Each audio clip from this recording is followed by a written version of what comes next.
Mira was thrown a bucket of water and a rag, and a maid gestured towards Ironmere Palace, ordering her to clean it thoroughly before dark, threatening her dinner if she wasn't finished. The other maids sneered, mocking her, as an orphan, a strange creature, who constantly talked to animals and screamed hysterically in the middle of the night, causing them discomfort. But neither they nor she knew she was the heir to the most powerful family in Ironmere.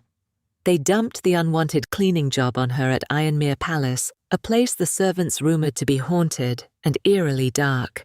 The air was unbearably cold, the trees overgrown due to lack of visitors, and the howling of wolves sent shivers down her spine. She was afraid, but she had no choice. No one else wanted this work. After carrying the bucket of water down a long corridor and up the stairs, she was exhausted. So she stopped by a tightly closed door to rest for a moment, and without realizing it, she placed her hand on it and leaned against it. Suddenly, a powerful light emanated from where she rested her hand, pulling her closer with such force that it shook the entire mansion. She was both frightened and bewildered, not understanding what had happened, when suddenly the door burst open before her, the howling of wolves causing her head to ache. Since birth, Mira had lived in the mansion. She had no parents or relatives, so she was always alone. She was quite quiet and disliked socializing, so she was often bullied by the other servants who hurled heavy chores at her that no one else wanted to do. Mira scrubbed the deep dark kitchens of Ironmere Palace before the fire was lit. Her hands cracked from the cold, her knees bruised from the stone floor. She wasn't anyone's daughter. No one cared about her.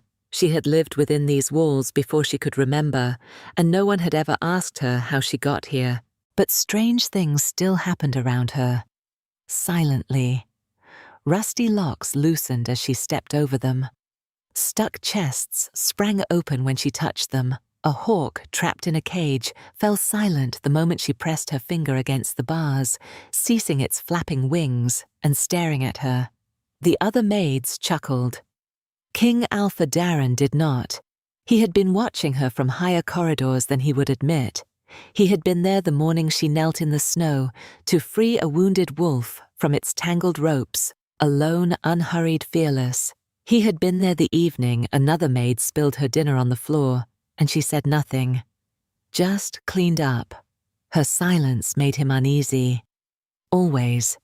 And one morning, Mira mistakenly took the wrong staircase down to the cellar, her hand touching a sealed door in the darkness, and the entire palace shook. The shaking woke the whole palace.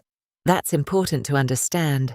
Not just the servants in the upper kitchens, not just the guards on the north corridor. The whole of Ironmere Palace trembled like a dog shaking water from its coat. One long shudder that knocked candles from their brackets and set the hanging iron chains swaying in the vaulted ceilings above. 3 floors up, the Alpha King felt it through the soles of his boots. He was standing at the window of his war chamber, still dressed from the night before, and when the tremor came, he didn't reach for the wall or grab the sill.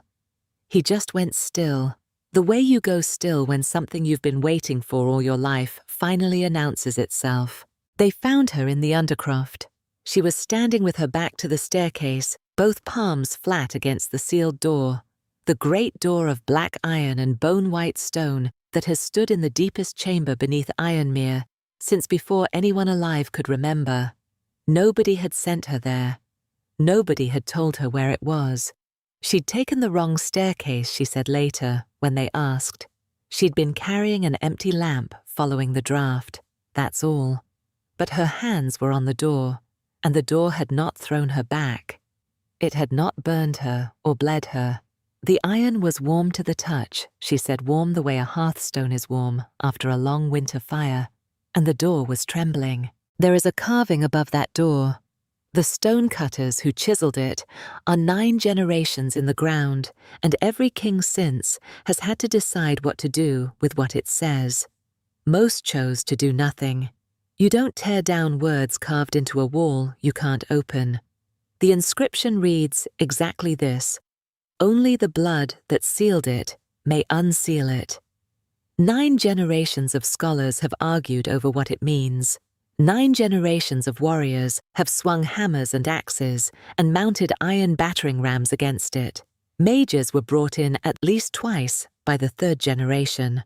A fire ritual was attempted in the 6th. By the 7th, most stopped trying. By the 8th, the whole matter had settled into the kind of half-forgotten legend that powerful men mention at feasts when they want to sound mysterious. No force, no weapon, no king, no ritual, no magic. Nothing had moved it.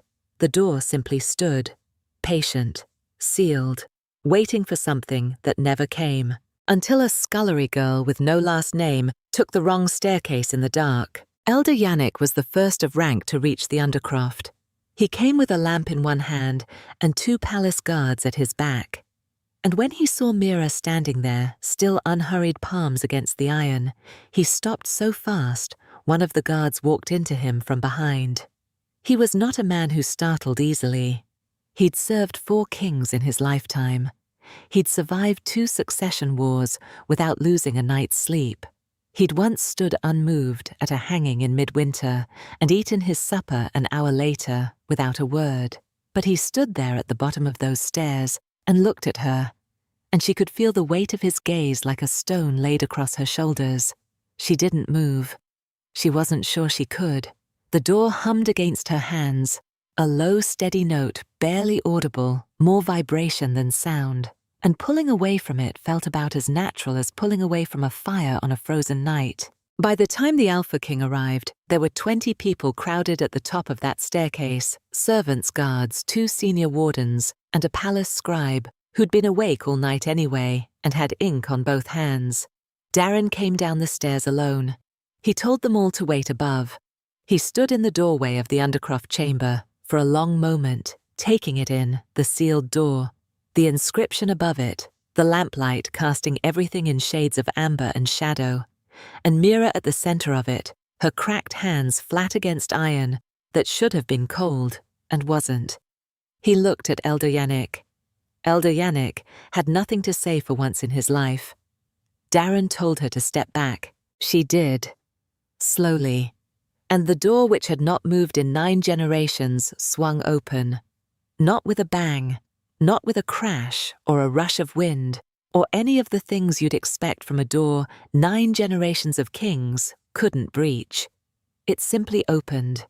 Quiet and slow, the way a door opens when someone inside has been waiting for a knock.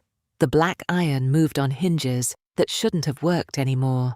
The bone-white stone shifted and settled, and the chamber behind the door breathed out cold ancient air that smelled of iron and something older than either. Nobody spoke. The scribe at the top of the stairs dropped his pen. They brought torches. They went in one at a time. Darren first, Elder Yannick close behind. The chamber was small, smaller than any of them expected. Stone walls, bare floor, and in the center of the far wall, carved deep into the rock, was a crest, a sigil, lines that had been deliberately cut from every official record, every tapestry, every carved panel in the great hall above them. A name no one living had been authorized to speak for 9 generations. The Ravencrest crest. Mira didn't know what it was. She stood at the threshold and looked at it the way you look at something you half recognize from a dream, familiar and impossible at the same time, pulling at you from a direction you don't have a name for. Elder Yannick's face had gone the color of cold ash. Darren's jaw was tight. He stared at the sigil carved into that wall, and then he turned back and looked at Mira, at her cracked hands, her worn-down shoes, the iron scent of the door still faint on her skin, and something shifted behind his eyes, something he had been carrying for a long, long time. Outside in the frozen forest beyond the palace walls, a wolf howled. Elder Yannick did not speak right away. He stood with both hands pressed flat against his thighs, the way old men stand when they're trying to hold something in. The Ravencrest sigil carved into that stone wall was perhaps a foot across, no bigger than a dinner plate, but the way he looked at it, you'd have thought it was the size of a door, which in a manner of speaking it was. When he finally opened his mouth, his voice came out low. Careful. The way you'd speak if you'd carried a secret so long you weren't quite sure the words still fit. They were the first, he said. Before Ironmere had a name, before there was a throne to sit on or a wall to stand behind, the Ravencrest were here. Darren didn't move. Mira didn't either. Yannick went on. He told it the way old men tell the things they've had to memorize, not like reading, like reciting. The Ravencrest didn't merely settle Ironmere, they shaped it. When the first sacred wolf packs came down from the high ridges, it was a Ravencrest who stood at the edge of the tree line and did not run. The wolves circled him 3 times and then went still. The recognition between bloodline and pack the choosing wasn't sealed with a weapon or a title. It was something older than language. The wolves knew. They always knew. And they chose the Ravencrest. That wasn't sentiment. That was the founding fact of everything that came after. But the story Yannick was most careful with was the killing winter. 300 years into Ironmere's life, he said maybe more. He didn't sharpen the number. What he was precise about was this: nothing in the kingdom's memory had prepared it for what came. It didn't snow so much as it killed. Livestock, crops, children under 5, gone inside 6 weeks. The rivers didn't freeze the way rivers freeze. They stopped. Mid-current. Still. The people didn't have a word for it at the time. They called it what it was afterward: the killing winter. Simple, because sometimes the plain name is the truest one. The Ravencrest Alph then was barely old enough to hold the crown without looking like it was holding him. He had no precedent, no map. What he had was the land under his feet and the wolves in the forest, and something deep in his blood that told him to go north when everyone around him was going south. So he went, alone or nearly. 3 weeks into the wild country, into ice so complete it had a sound, a low pressure, like the world pressing back against itself.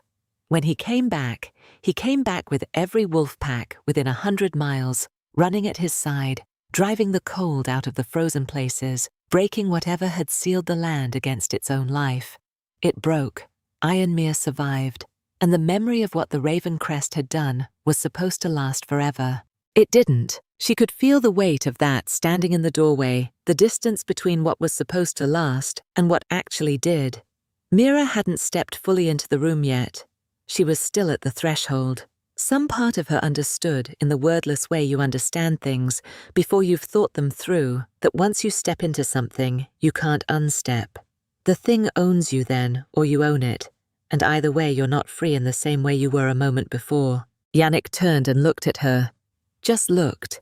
His voice when it came was plain. "You are the last of them," he said. "Every branch, every cousin, every half-forgotten child of a half-forgotten union. I have spent 9 generations worth of searching. You are what remains." Mira opened her mouth, nothing came out. "You have no reason to believe me," he said quietly. "And you have no reason to trust this house. But the door has not moved for 9 generations, and it moved for you. I cannot look away from that." The Alpha King had not spoken since they'd come down into the Undercroft. He stood 3 feet to Yannick's left, still watching Mira. The way you watch something you're not sure you should touch, with something caught between caution and wanting. She looked back at him. For a long moment, neither of them moved. The wolf in the forest had gone quiet. The bond between this girl who had no name worth speaking and the king who had every name worth speaking wasn't something any of them had words for yet. But something was pulling low and certain beneath the surface of the room. Word moves through palaces the way it moves through villages. Around corners you'd swear were solid under doors that should be sealed. By the time the 3 of them climbed back up from the Undercroft and walked into the Great Hall, people were already gathered. Advisors, chamberlains, 2 knights in full plate who looked unsure whether to bow or reach for their hilts. And at the far end, arms folded face, doing something complicated, Lady Wysold Ironclaw. Mira didn't know half these people, but she knew what it looked like when a room was afraid of something it couldn't name. What happened next took days. Yannick produced documents older than most of the men in that room had assumed documents could be and still hold ink. The court argued. They pushed back. But the founding link between the Ravencrest bloodline and Ironmere wasn't something you could argue away when the evidence sat on the table in front of you, and the door they'd all failed to open for 9 generations was standing open in the floor beneath their feet. The belief settled across the palace, the way the first real snow settles across a field quietly, and with a weight that changes the shape of everything it covers. The Raven Crest were heroes, betrayed ones, and Mira the scullery girl with the cracked hands and the worn-down shoes was their heir. The morning after the court accepted what Yannick's documents showed, Darren called everyone back, not the chamber council everyone, advisors who had served his father, knights who had served his grandfather, servants who usually kept close to the walls, now standing a little forward because no one had told them to leave, and the room just seemed to pull people in. Mira stood at the front of all of it, which was without question the strangest thing she had ever done, and she had recently put her bare hand to a door, sealed shut for 9 generations, and watched it swing open like a wardrobe. She didn't know what to do with her hands. She clasped them, unclasped them, clasped them again. Alpha King. Darren walked to the center of the room and stopped. He didn't look at his advisors. He didn't look at the rows of careful faces watching him with that particular attention people give a situation when they aren't sure they can afford to misread it. He looked at Mira, and then in a voice that carried all the way to the back wall without him raising it once he spoke. He said his house had never been the true rulers of Ironmere. Said it plainly. No softening, no diplomatic language, no careful construction to let him say a true thing without carrying the weight of it. The line of kings stretching back 9 generations, his blood, his name, the throne. He had sat on since he was old enough to understand what a throne was. None of it was origin. All of it was custody. His ancestors had bound themselves to a pledge older than the crown: hold the kingdom in trust, guard the sealed door, keep the secret and kneel if the true heir of Ravencrest ever returned. That was the oath. That was the only claim his line had ever genuinely held. The time to fulfill it had come. He knelt. No cushion, no herald, no fanfare of any kind. Just the Alpha King going to one knee on cold stone in front of a girl who still had a streak of ash across her forearm from the undercroft floor. His head came down, his shoulders held steady, and the throne room full of people who had spent their whole lives watching this man move through the world as if authority was something he had grown inside him, like bone, went completely, entirely still. Mira didn't move. She stood there looking at him, and her face held something that wasn't triumph, wasn't fear, and wasn't the performance of composed dignity she perhaps felt she was supposed to produce. She looked like a person trying to catch up to something that had already happened to her. Her knuckles had gone pale where she'd finally laced her fingers together. Because here is what no one said aloud, and everyone in that room understood this kneel was duty. Clean and old and honest, but duty. Darren's jaw was set. His gaze was fixed on the floor. There was real respect in the gesture, the kind that costs something, but no warmth moved through it. This was a debt made generations before he was born, being paid by a man who paid his debts. The kneel said the oath was fulfilled. The heir was recognized. It said nothing about what came next. Then Lady Whistled Ironclaw stood. She'd been seated near the far side of the room, with her arms folded since the gathering began, holding an expression that could have meant a dozen different things, none of them restful. Tall woman, sharp jaw. The kind of person a room quietly adjusts itself around when she decides to use her full height. She rose without hurry, and when everyone looked at her, she let them look. The truth that she said has not been fully told. Nobody moved. Nobody argued. Even the Alpha King, still on one knee, raised his eyes toward her. Lady Whysold Ironclaw did not elaborate. She simply let those 8 words hang in the air of the throne room until they settled into every person present, the way a splinter settles into skin, barely felt going in, impossible to ignore once there. That sentence would matter, just not yet. In the days that followed, Darren started appearing near Mira. Not at formal audiences in the corridors. The kitchens sometimes when she passed through them, out of old habit. The narrow east passage she walked in the evenings because it was quiet and low-ceilinged, and felt more like the world she'd grown up in than any of the wide painted rooms above. His guard captain raised an eyebrow once and said nothing, which was a complete conversation compressed into a single look. His senior advisor cleared his throat twice in 1 week and was ignored both times. Darren told himself it was protection. She was the heir. The heir required guarding. That was sensible, logical. What was less sensible was why he kept noticing things. The way she crouched by the old cook at the south hearth and made the woman laugh, really laugh from somewhere genuine, when by all appearances, nobody had managed that in months. The wolves in the outer pen, the ones that had been difficult all cold season, and spooked every groom who came near the fence, going still and easy when Mira walked past, without even glancing at them. She didn't try to calm them, she didn't slow down, she just walked by, and they settled. One evening he watched her halve her bread, keep the smaller half for herself, and carry the rest down the passage to the old woman who swept the east floor. She didn't look around first, didn't wait for anyone to see, just did it the way you do something you've always done. Something in him went quiet then, quiet in a way that had nothing to do with oaths. The cup came on a Tuesday. That's the kind of detail that stays with you, the ordinary day it landed on. A Tuesday. Mira was in the kitchen passage carrying a bowl of rendered fat back to the scullery when one of Lady Wysolder Ironclaw's personal attendants stepped into her path. A girl with pale braids and a careful smile. She held out a cup-honeyed wine. She said a gift from her lady, a gesture of welcome. Mira looked at the cup, then at the girl. The girl's smile didn't reach her eyes. It didn't even try. Mira thanked her, carried it around the corner, and set it on the shelf above the fire. By the time she came back an hour later, 3 flies lay dead in a ring around the base. She didn't scream. She didn't run to tell anyone. She turned the cup over, watched the last drop fall onto the stones, and went back to work. That was Mira.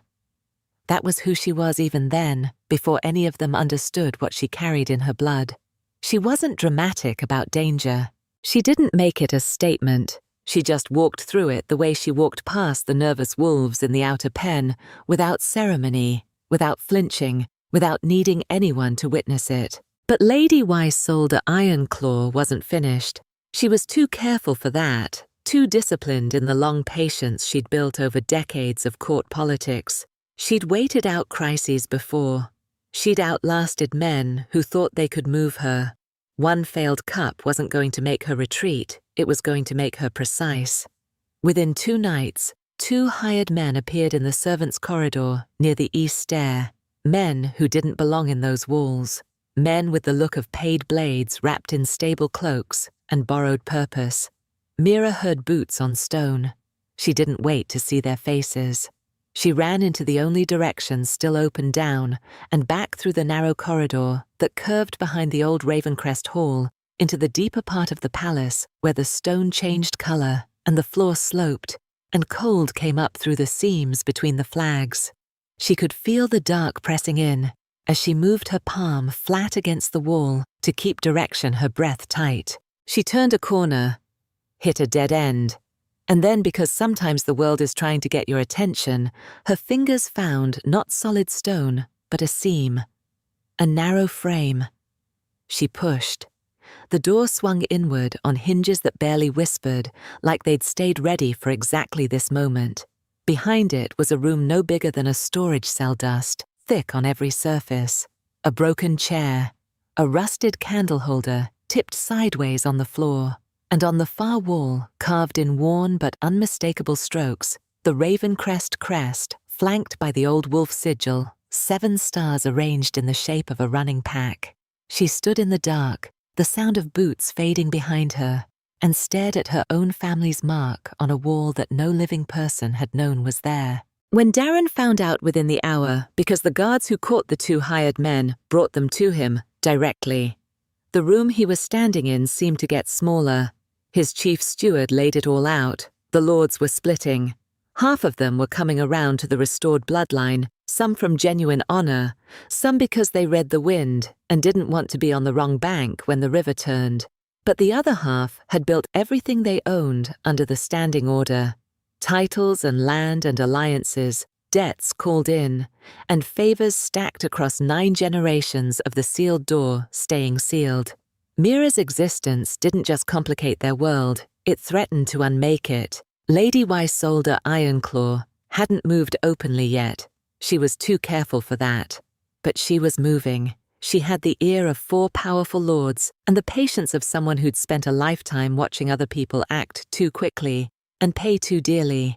The steward made the case plainly protect the stability, manage the situation quietly, let the bloodline question work through proper channels before it tore the court in two. He said it with the calm authority of a man who believed he was right, and on every narrow point of political logic, he was. It was sensible counsel, the kind of counsel that is correct about every small thing and entirely wrong about the only one that matters. Darren let him finish, every word of it. Then he stood up. He went to Mira's chamber himself, found her sitting on the floor against the bed frame, knees pulled up very still. Not crying, not trembling, just present in the way a person is when they've decided not to be afraid out loud. He crossed the room and crouched down so he wasn't above her. He told her what they'd found. He told her about the hired men, about Lady Isolde Ironclaw, about what he intended to do before morning came. She held his gaze for a heartbeat, those steady eyes not wavering. "You know what that costs you," she said. Not a challenge, not an appeal. Just a fact she wanted named before he committed to it. He nodded. She said, "Don't do it for a name in a lineage." And he said, and this is where the mate bond between duty and something truer finally began to pull apart from each other. He said, "I'm not." He wasn't doing this because the sealed door had opened, or because Elder Yannick had read the blood records, or because the Alpha King's family carried a 9-generation oath scratched into stone. He was doing it because she had halved her bread in the dark, with nobody watching. Because she'd looked at a poisoned cup and turned it over without making it anyone else's burden. Because she'd run alone into the oldest part of the palace and found her family's mark on a wall no one alive remembered, and she'd said nothing, brought it to no one, made no claim of it. A girl like that didn't need a famous name to deserve protecting. The bloodline was almost beside the point. He confined Lady Isolde Ironclaw to her estate before dawn. He broke with the 4 lords. He let the court crack down the middle and held the line anyway. It wasn't clean politics. It wasn't the kind of stability that makes a long reign feel inevitable. But there are moments when a man finds out what he's actually made of, and they don't arrive wrapped in ceremony or announced from a throne. They arrive like a Tuesday ordinary, on the outside, unavoidable on the inside, and everything you do next is the answer you've been building toward your whole life, whether you knew it or not. Darren chose, and in choosing her he stopped protecting a name and started protecting a person. That difference, small as it sounds, was everything. The undercroft smelled like iron and wet stone, and something older than both. Mira sat at a low table with the lamp Elder Yannick had left her, the records chest open at her knees, and 3 hours of silence around her. She'd been moving through the stack methodically, the way she moved through anything careful. No rushing, no skipping pages, and for the first 2 hours, it was exactly what she'd expected. Names, dates, land records, the usual kind of history powerful people write about themselves, controlled cast in the best possible light, carefully weighted to favor the dead. Then she reached the bottom of the chest. The parchment at the bottom was different, older.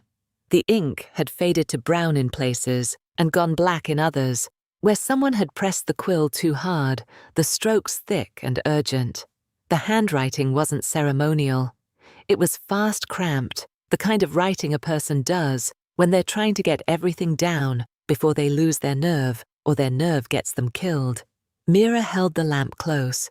She read it once, then she read it again, because the first time through she thought she'd misread a word, misunderstood a century, gotten the name wrong. She hadn't. The first Alpha, Ravencrest. The founder, the martyr, the name sealed behind 9 generations of silence and legend, had not been a hero sealed away by jealous enemies. He had started the war. That was the word the parchment used, plain and exact, started. Not drawn into it, not provoked, not the victim of politics or old grievances he hadn't caused. He had deliberately triggered the conflict that destroyed thousands of lives across the territory. Villages burned packs, disbanded whole families, gone from the record, as though they'd never stood on the earth at all, because he wanted something. He wanted the power of the ancestral wolf. The oldest force in the land, older than any throne, older than the first wall or the first claim, and the first Alpha Ravencrest, had decided that power belonged to him, not as a guardian, not as a steward, as an owner. He had pursued it with the kind of obsession that makes a man blind to everything outside his own hunger, including the screaming of the people underneath it. He had broken every alliance Ironmere had maintained for 2 centuries. He had opened the door to war specifically to seize that ancient power before any other bloodline could reach it. And when the smoke cleared, thousands were dead. Ironmere itself had come within a single season of ceasing to exist as anything more than a name on a list of places that used to be. When his own council finally moved against him, when the last loyal leaders scraped together enough strength to end it, they hadn't mourned him. They hadn't honored him. They'd sealed him. Not the land, not the memory, the bloodline itself. They carved the legend into the great sealed door of black iron and bone-white stone. Deep in the undercroft etched the words that would hold for 9 generations to come. Only the blood that sealed it may unseal it. And they locked everything down in the dark, hoping no heir would ever return to stand at that door and ask what it meant. Mira set the parchment down. A long beat of silence stretched through the room. The lamp flame didn't move. Neither did she. Here is what she'd believed. For as long as she'd believed anything about herself, she had no family, no name, no history worth claiming. And then the mark had appeared on the wall downstairs, and the door had begun responding to her, and something in her had quietly, cautiously started to think, maybe there's a story here. Maybe it's a good one. Maybe the people who came before her were worth something, and that worth passes down the way worth sometimes does, quietly, through people who never knew they were carrying it. She'd been mourning a ghost. Except the ghost was not who she thought. The ancestor she'd begun to lean on, even privately, even in the way you never say out loud, because it's too fragile to survive. The saying had not been wronged. He had done the wronging. He had looked at a kingdom full of living people and decided his hunger for power mattered more than all of them combined. He had caused this. The sealed door, the 9 generations of silence, the erasure of the entire bloodline from the story of Ironmere, all of it traced back, not to betrayal, but to sin. His sin. And Mira was the last living person who carried that sin forward in her blood, whether she'd asked to or not. She didn't throw the parchment, didn't tear it. She set it down the way you set down something breakable when care is the only honest response you have left. Then she pressed both palms flat on the table, stayed very still, and breathed in the cold air of the undercroft, and tried to figure out who she was now. Because here's what nobody tells you when your lineage turns out to be a wound and not a crown. It doesn't stop being yours. You can't unmake the blood. You can't step sideways out of the line. The choices the first Alpha Ravencrest had made rippled through 9 generations and landed here in this cold room in the hands of a girl who had never asked for any of it.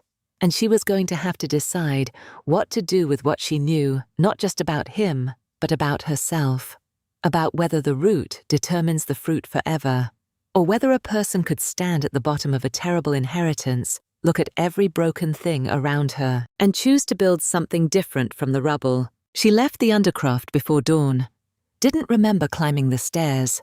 She just found herself in the corridor above back, against cold stone knees, drawn up, the lamp burned out in her hand. That's where Darren found her. Not in the throne room, not at the long table where the elders would gather at first light. In a corridor nobody used, somewhere between the undercroft door and the old storerooms, on the floor, with her knees pulled to her chest, like a girl who didn't know what else to do with her body. He didn't say anything. He lowered himself to the floor beside her and sat in the dark. 2 people, 1 wall, and 9 generations of trouble pressing down on both of them. "I won't take it," she said eventually. Flat like a board nailed across a door. "The throne, the name. Whatever you're thinking I should do with all of this." "I'm not thinking that," he said. "You should be. You're the king. That's the job, thrones and lineage, and who the law says has to carry what." He didn't argue. She could sense him watching her in the dark, measuring something. Not the way a king measures a subject, more the way a man measures the distance between 2 impossible things. Then quietly, "The law has been wrong before." That cracked something in her chest. Not open, just cracked the way old ice sounds right before it shifts. Because it wasn't only the weight of what the first Alpha Ravencrest had done, it was the weight of who she'd believed herself to be for years. Orphaned. No name, no family, nothing worth claiming. A scullery girl who swept ash and slept on straw near the kitchens.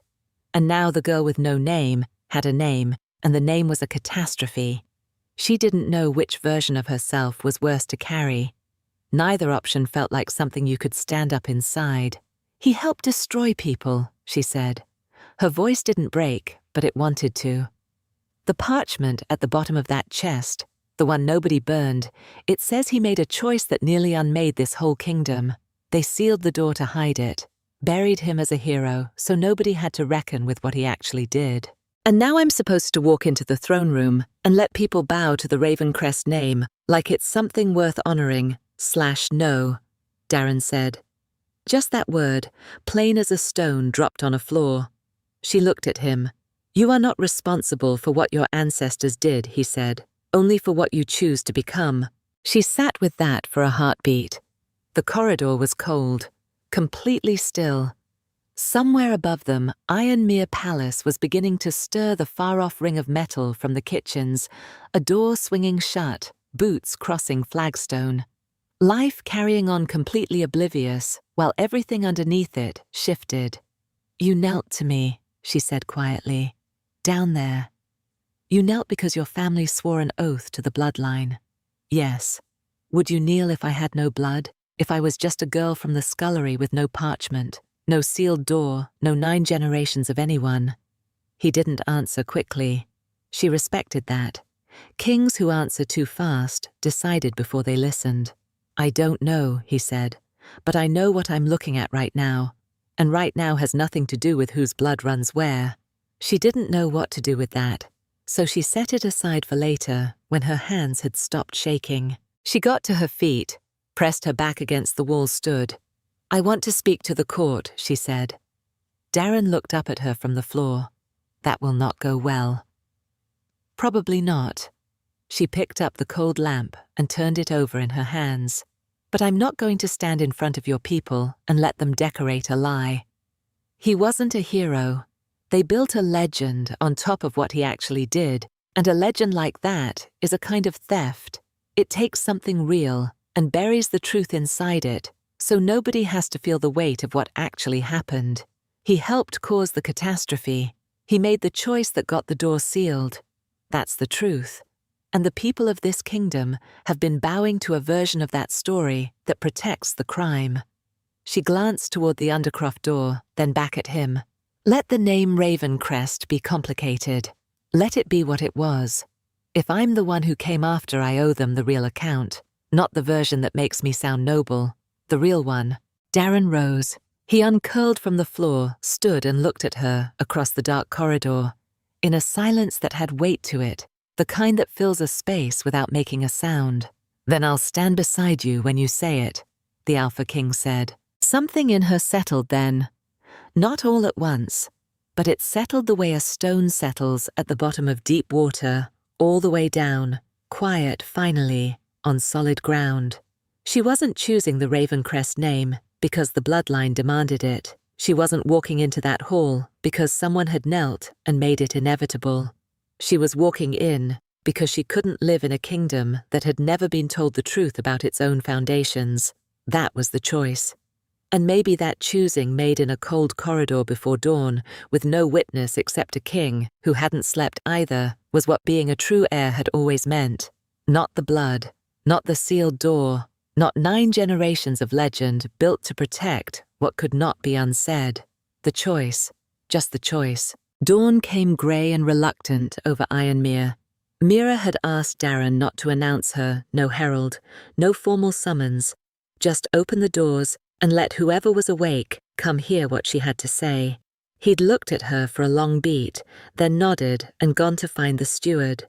By the time she stood in the center of the courtyard, maybe 40 people had gathered, servants, a handful of guards still blinking sleep from their faces, 2 lesser council members pulling their cloaks over their shoulders, and Elder Yannick to one side with his white hands folded at his waist.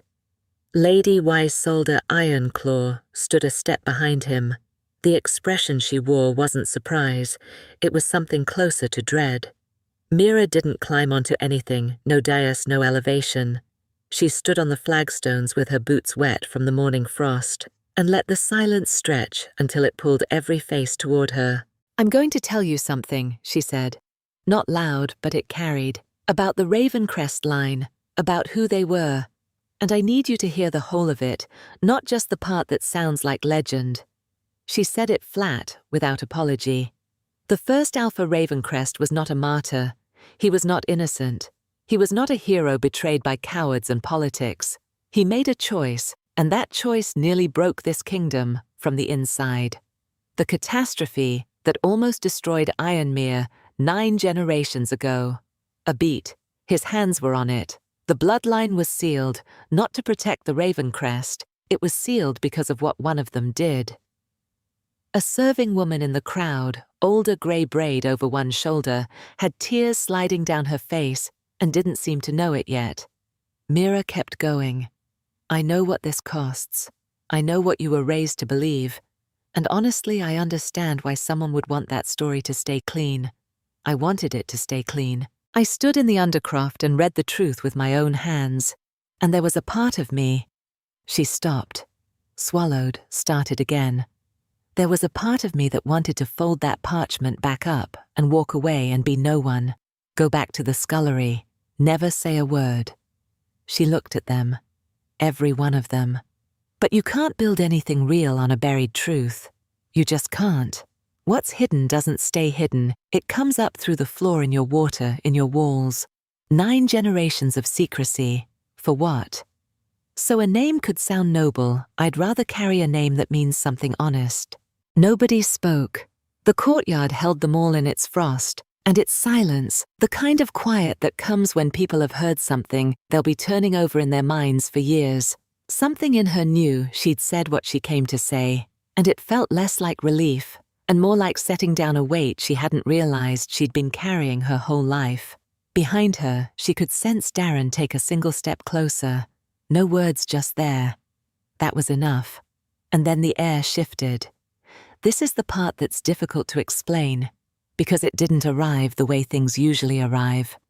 No sound first, no warning, no footsteps on frozen ground. One moment the tree line at the edge of the courtyard was bare. The next it wasn't. 7 wolves stepped out of the forest. Then more came behind them. They moved from between the old pines, like smoke that had decided to take shape, silver and ash, and old snow white, enormous, the way ancient things are, enormous as though they had been grown by time itself, rather than born. Nobody in that courtyard had seen wolves like this. Not in their lifetime, not in their parents' lifetime, not in 9 generations. They didn't rush. They didn't circle. They came forward steady and slow, and every person in that space went completely still the way people do when something real and very old passes in front of them, and they understand, without being told that this is not the moment to speak. The wolf Alpha came last.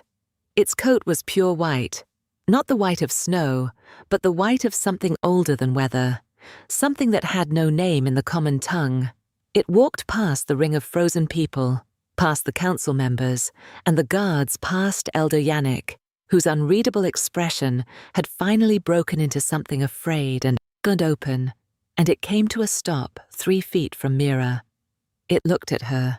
She felt that gaze the way she felt the mate bond, not in her mind, but somewhere below, thought somewhere older and deeper.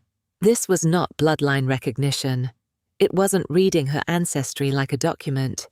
It was reading her. The choice she had made.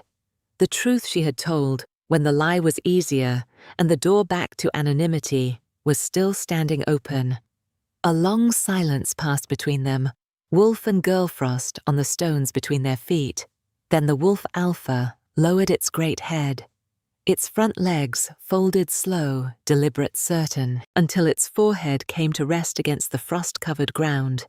It knelt, not to a bloodline, not to the legend of 9 generations or the sealed door beneath Ironmere Palace. It knelt to a girl who had told the truth when no one could have made her. That was all. And that it turned out was everything. The wolf still hadn't moved when Lady Isolde Ironclaw spoke. That was her first mistake, and honestly not her last. She had spent 30 years being the smartest voice in any room she entered. Old habit. Hard to break. She straightened her spine, folded her hands at her waist, the way she always did when she was about to reframe a situation that didn't favor her, and said it with remarkable composure. This proves nothing. Steady, almost bored. The creature responds to scent and blood and instinct. It doesn't recognize lineage. It can't. She let her gaze sweep the gathered council, the guards Elder Yannick frozen at the edge of the corridor. We are watching a girl bleed near a wolf and calling it prophecy. That is not justice. That is hysteria. She had done this before. Turned the room. Redirected the current. She was very, very good at it. But the sealed door was open at their backs, and the wolf Alpha was still kneeling. And Darren the Alpha King, the man she had spent decades managing and maneuvering around, turned and looked at her with an expression she had never seen on him. Not anger, not grief. Something quieter than both. He said, almost gently, "Bring me the chest from the Ironclaw vault. The one that hasn't been opened in 11 years. The colour left her face. They brought it into the throne room before noon. 3 palace guards and a locksmith who needed 4 minutes. Inside records, correspondence, vials carefully sealed, labelled in a hand that matched documents from the Ironclaw estate, going back to Isolde's own father. One letter dated 17 years prior was addressed to the physician who had treated the elder who died of fever 3 weeks after first proposing an inquiry into the Ravencrest bloodline. The physician had been paid in Ironclaw silver. The letter told him exactly what to mix, and in what quantity, and what to say to the family afterward. Another vial smaller clay-stoppered still had residue in it. The council's physician uncorked it, took 1 breath, and set it down carefully on the stone table, and did not touch it again. Those were the poisons. Those were the records. Those were the names 2 assassins listed in a ledger Isolde had kept with the same meticulous care she applied to everything. You almost had to admire it, almost. The trial before the assembled kingdom took 3 days. Isolde spoke on her own behalf on the second morning, and even then, even with the ledger open on the table in front of her, even with the physician's letter read aloud twice, she didn't beg.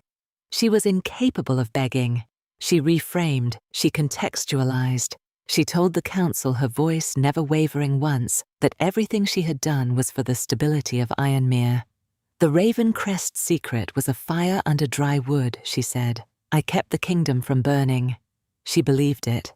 That was the horrifying part. She genuinely believed her version of protection and truth were compatible, that you could commission murder in service of order and still be the hero of the story you were telling yourself. Elder Yannick delivered the verdict on the 3rd afternoon, and then this was the part nobody had expected, the part that didn't fit neatly into the story. The kingdom had been telling itself for 9 generations. He set down the scroll he'd been reading from and looked at the room. All of it. House Ironclaw will be stripped of its titles and holdings. he said. His voice was tired and very old. Let the record show it, but let the record also show this: they did not invent the lie. The lie was already here when they found it, ancient, already dressed in ceremony, already carved into legend. They chose to profit from it. They committed crimes to protect it. But the original deception, he shook his head slowly, that was the Ravencrest. The first Alph about the Ravencrest buried the truth of what he had done beneath 9 generations of martyrdom and glory. Ironclaw killed people to keep a lie breathing, yes, but the Ravencrest gave them the lie to begin with. The bond between her and Darren, that low wordless current running beneath everything since the sealed door opened, didn't quiet during those words. If anything, it sharpened, because Mira already knew. She had stood in the Undercroft with the truth carved into stone in front of her, and she hadn't looked away. She'd read it twice. Shame has a specific weight.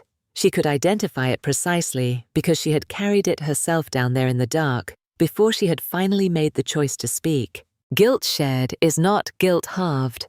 That's not how it works. When a whole kingdom has leaned its comfort against a false wall for 9 generations, the wall coming down doesn't make anyone innocent. It makes everyone accountable. That was what the trial established in the silence that followed Elder Yannick's final words. Council members who had known things and asked no questions. Guards who had looked away from searches they were ordered not to finish. Citizens who had preferred the story to the truth because the story was simpler and the truth had thorns. Isolde would answer for the crimes that were hers alone, the poison, the correspondence, the names in the ledger. Those were specific and provable, and she could not reframe them into something else. But the kingdom would have to live with the knowledge that they had, all in their own ways, helped the lie breathe. She could have let the ceremony be simple. The parchment was ready. The seal was valid. Elder Yannick had drafted the restoration in clean legal language. Ravencrest heir confirmed bloodline established all prior erasures, revoked by order of the crown. It would have been clean. Satisfying even. The kind of ending that wraps itself up without leaving splinters. But Mira stood at the top of the courtyard steps that morning and looked out at the people gathered below, faces she recognized, faces she didn't, and she shook her head. Not like this, she said. Nobody heard her the first time. She said it again louder. Not because of whose blood I carry, because of what I choose to do with it. That was the moment Darren understood. He'd watched her since the Undercroft. He'd watched her when the sealed door of black iron and bone-white stone swung open, and the cold came rushing out. He'd watched her in the trial, when she read the Founder's crimes aloud, and didn't flinch, and didn't soften the words. He knew what she was. He'd always known the duty his bloodline owed hers. And when he walked down those steps himself, and lowered to one knee, not by protocol, not by anyone's instruction, just by the weight of what he felt, the whole courtyard went quiet. I knelt first for the bloodline, he said. His voice carried. I kneel now for the woman. She didn't move right away. Something in her, not pride, not caution, just a long silence inside her chest, like a bell that had already rung and was still vibrating. The mate bond, that pull she hadn't asked for and hadn't named for a very long time, didn't need language in that moment. She reached down and set her hand briefly on his shoulder.